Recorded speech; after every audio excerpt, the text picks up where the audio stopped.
What's up, guys? Welcome to Knockers on the Bottom. I'm your host, Jay Mill. Jay Mill, if you like. So let's get into it. Welcome to the last show of me off camera. The next time you guys hear my voice after this episode, you'll also see my face. I just wanted to let you guys know that everything's pretty much on the way. So, hey, we'll see how it sets up and see how it goes. But yeah, let's get into it. Hit the like button, hit the subscribe button. But I want to lead off by talking about Javonte Williams. Cowboys did sign him to a 3-year, $24 million deal. 16 million guaranteed, not bad for the season that Javonte had, about 8 million a year, which would put him 16th among running backs. So it's not like they're paying him, like a top end guy or anything like that. And for what it's worth, he was top 10 in rushing yards, top 20 in total yards from scrimmage, 13 touchdowns. So a lot of good production, and a very underrated value to his game is the protection that he had for Dak Prescott. Guy was always in there cleaning things up, especially if somebody missed their assignment. No matter who it was, it could be the tackles, it could be the guards, the center. He was always in there, willing to step up. So now the Cowboys need to make a concerted effort to get him a consistent running mate, whether that's one of the guys from last year in the draft developing, Phil Maffa, looking at you, Jaden Blue, I'm looking at you. But if it's not one of those two, don't be afraid to draft one in the later rounds. But this probably takes Jeremiah Love out of the scenario no matter what happens, even though he's going to be on a rookie contract. I just don't see the Cowboys spending this money on Javonte and then spending a first round pick on a running back. So that takes them off the board. Boo hoo.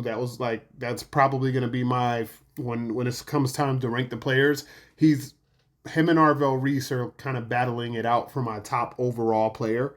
But he's either going to be number one or number two. I haven't seen anybody yet that I would put over him. But hey, yeah, it's a pipe dream for the Cowboys. If I'm ranking him that high, other people probably are too, and he probably wouldn't have been there at 12 anyway. But yeah, so got Javonte locked up. Now let's see kind of what other moves the Cowboys can make before free agency opens up. Hopefully, dream scenario, they get something done with Pickens right before they even have to place the tag on him. Now, speaking of what they can get before free agency opens up, once free agency does open up, one of the positions that they might be targeting is tackle. And the only way I would see that happening is if they make the decision to move on from Terrence Steele, right? So if they were to, let's say, move on from Terrence Steele and they want to immediately allocate that money, because it'll be about $13 to $14 million. If they wanted to immediately allocate that money towards replacing Terrence Steele, the top option, in my opinion, would be Elijah Vera Tucker. He missed all year with an injury. I think it was a torn tricep. He's a tackle for the New York Jets, or would have been. But he can have some right or left versatility. But if you just signed him in there, put him in a right tackle, he would immediately be an upgrade over Terrence Steele in both aspects of the game, right? He's a better run blocker than Terrence Steele, and he's a better pass protector than Terrence Steele. So just a better overall player. Looks to be commanding about $13 to $14 million in free agency, especially coming off the injury. I feel better about him coming off a torn tricep than, let's say, him coming off an ACL, something like that. That would probably be a little bit of a flag for me. But the tricep thing, I think he'll pretty much fully recover and be a pretty good addition if the Cowboys wanted to go that way. My second choice would be Braden Smith. He is, or was, right tackle for the Colts.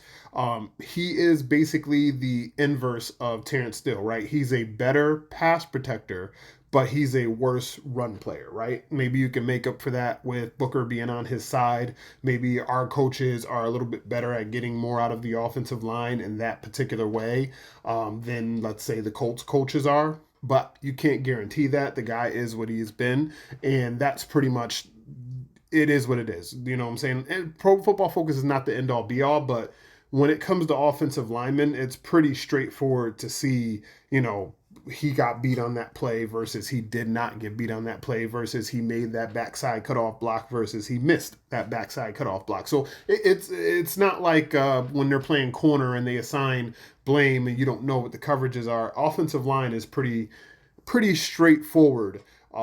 They can have some complicated schemes like how, we had our guard pulling out pass plays out to the tackle side to chip that end defender who's coming around the corner. Those are pretty cool things that the Cowboys did that most of the league wasn't doing. But as far as win rate and things like that, it's pretty black and white to see. So he is what he is. And then the third option is DJ Humphrey. And he played for the Rams. He was their backup offensive lineman. This is the type of scenario I would see if the Cowboys said, we're going to move on from Terrence Steele, but we're not going to go out and sign anybody. We're going to promote from within. So whether that's, Guyton, whether that's the other tackle, his name's escaping me right now, but they would have one of those guys kind of battle it out and get some guys back from injury. I know Sadiq Charles was injured all year and all that stuff, and we had a couple other offensive line. I mean, we had a lot of offensive line injuries, but I'm saying I think the Cowboys would go after DJ Humphrey if for some reason they were to stay in house, replace tackle in house, and then sign DJ Humphrey as like a veteran backup. Who's had experience before. He's 32 years old, but he's been in the league for a while. He's had plenty of experience. So that is probably, if the Cowboys want to spend money in a lot of other places this year, they might opt to get rid of Terrence Steele, save that cap for other positions, and like I said, promote from within, sign DJ Humphrey. So that, to me, might be the most likely scenario out of the three. My favorite scenario out of the three would be sign Elijah Vera Tucker, move forward. So speaking of moving forward, we're going to continue to move forward in our draft coverage. And so I took a look at three players, right?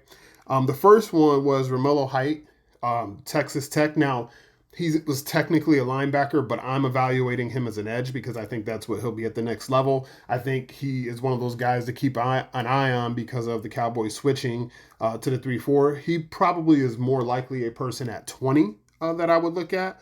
But he was pretty okay. He's 6'3", 235 pounds, 24 years old. He has lots of pass rush moves.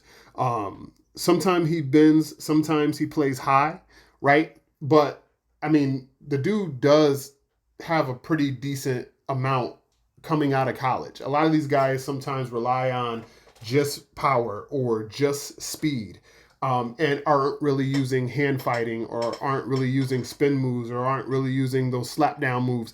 But he uses quite a few to get himself free, and he has really good closing speed too. So once he does get free and it's time to, get to the quarterback and get him to the ground, that distance, once he beats his defender or once he beats the offensive lineman, he does have a very good knack for getting that quarterback either to the ground, off the spot, affecting him physically, right? That's what we talk about here. I do think, though, sometimes he'll let the offensive players get their hands on him, and a lot of times he's able to use a slap down move or, spin a little bit. But I think if he lets some of these NFL tackles get their hands on him, he's not going to get away. So he does have to make sure that he consistently plays with pad level because, like I said, sometimes he rushes upright, sometimes he bends. The bend is there.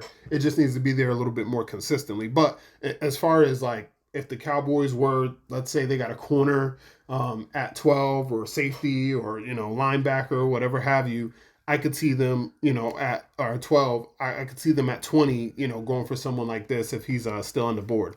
Also, I took a look at Mekhi Lemon, and that's the wide receiver out of USC. So he's 5'11", 195 pounds. He's 21 years old.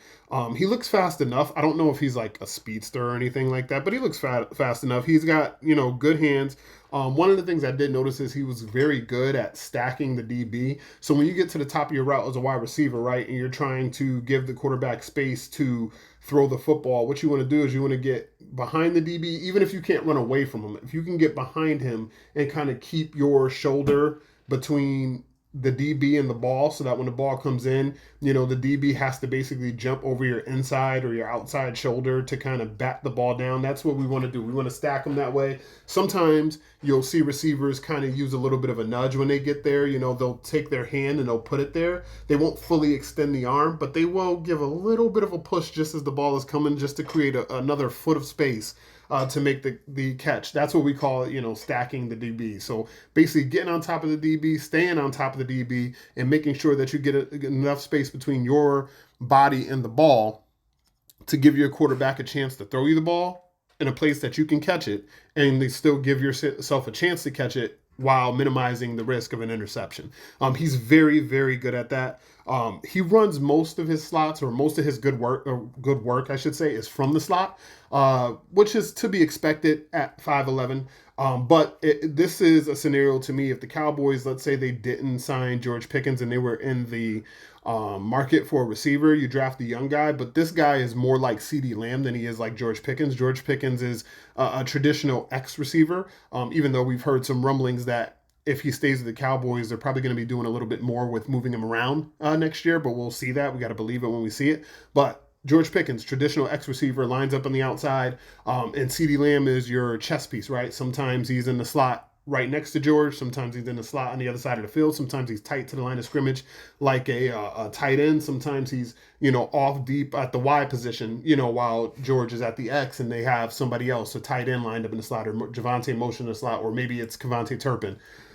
This guy would kind of fit as like your Kevontae Turpin role, like you're interchangeable with CeeDee Lamb and you're kind of moving him as a chess piece too. So I don't know. CD can play any wide receiver position. He can play the X, he can play the Y, he can play the slot, which is why the Cowboys move him all over the place. But you would kind of stick CD in a traditional X position if you were to draft Mekhi Lemon. So he's good. But if I'm looking through a Cowboys lens, I'm definitely looking at some of the other wide receivers. And then lastly, I looked at Avion Terrell. He's 21 years old, 5'11", 180 pounds. He's a tiny guy. That's the first thing that stuck out to me on the film, is like, you look a lot smaller than everybody else. But then once the film started, it reminded me of Jordan Lewis, right? I like the way they used him. They used him as a blitzer. They used him in the slot. They used him on the outside. So, I'm evaluating him as a defensive back. I'm not going to put him at corner. I'm not going to say he's a safety, but I feel like there's some versatility there. What I do know for sure is that he can definitely play slot at the nenext level. He's not fooled a lot on routes, so you'll see the wide receivers, giving stutter steps, giving fakes to the outside, then running their route back into the inside, and he's never really fooled. He's just always in position. He doesn't commit too early to turning his hips. A lot of times you'll see DBs, they'll give up depth, right away, or they'll get depth right away, just to kind of try to give themselves a chance to maybe drive on the ball or not get beat over the top. This guy doesn't commit to that too early, which means he's confident in his speed. I mean, there's one thing, if you watch Avion Terrell, he's confident. The dude plays with confidence. He plays with intensity. He's always going after the football. He's just tiny. That's it. I mean, he's 180 pounds. So it's going to be interesting to see at the next level. Is he going to be able to tackle like that? Is he going to hold up in the run game? He's willing to. And like I said, he always going after the ball, forces fumbles. So I like Avion Terrell. Honestly, I would say I like him maybe slightly less than I like Delane and McCoy. You know what I'm saying? I like McCoy based on the 2024 tape. Then I like Delane. And then Avion, I like him more than I like Colton Hood. I'll tell you that. So it'll be interesting to see if the Cowboys were to draft a guy like that. Would they play him as like a strong safety, roamer type, or would they play him, as a slot corner, on passing nickel downs to start as a rookie and then kind of bring him along from there. But whatever it is, I think he could be useful to the Cowboys. So looking at it through a Cowboys lens, I, again, expect this to be more of a 20 than it would be a 12. But yeah, I wouldn't be scared of drafting Avion Terrell, even though he's a little tinier than some of the other guys in this draft. But that's all I got for you guys. Thank you so much for tuning in. Hit me up at knockersonthebottom@outlook.com, knockersonthebottom@gmail.com. Any comments, any questions you have, submit them below. But yeah, hit the like button, hit the subscribe button. Also, you can hit me up at Knockers on the Bottom on pretty much any social media platform. I just opened up an Instagram for Knockers on the Bottom, so we're up there. Of course, we're on X, and we're on Spotify. We're on YouTube Music. We're on Amazon Music. So pretty much anywhere you want to go, just search Knockers on the Bottom, and you can view it there. But thank you guys so much for tuning in. Until next time, I'm your host, J Mill if you like. This has been Knockers on the Bottom. Peace.